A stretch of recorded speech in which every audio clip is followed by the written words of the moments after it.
በስመ ሥላሴ የጠላቴን ኃይል እሰብራለሁ። በስመ ሥላሴ የእባቡን አናት እቀጠቅጣለሁ። በስመ ሥላሴ ስሙ የጸና ጉልበቴ ነው።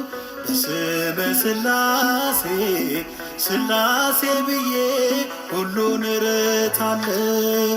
በስመ ሥላሴ የጠላቴን ኃይል እሰብራለሁ። በስመ ሥላሴ የእባቡን አናት እቀጠቅጣለሁ። በስመ ሥላሴ ስሙ የጸና ጉልበቴ ነው። በስመ ሥላሴ ሥላሴ ብዬ ሁሉን እረታለሁ።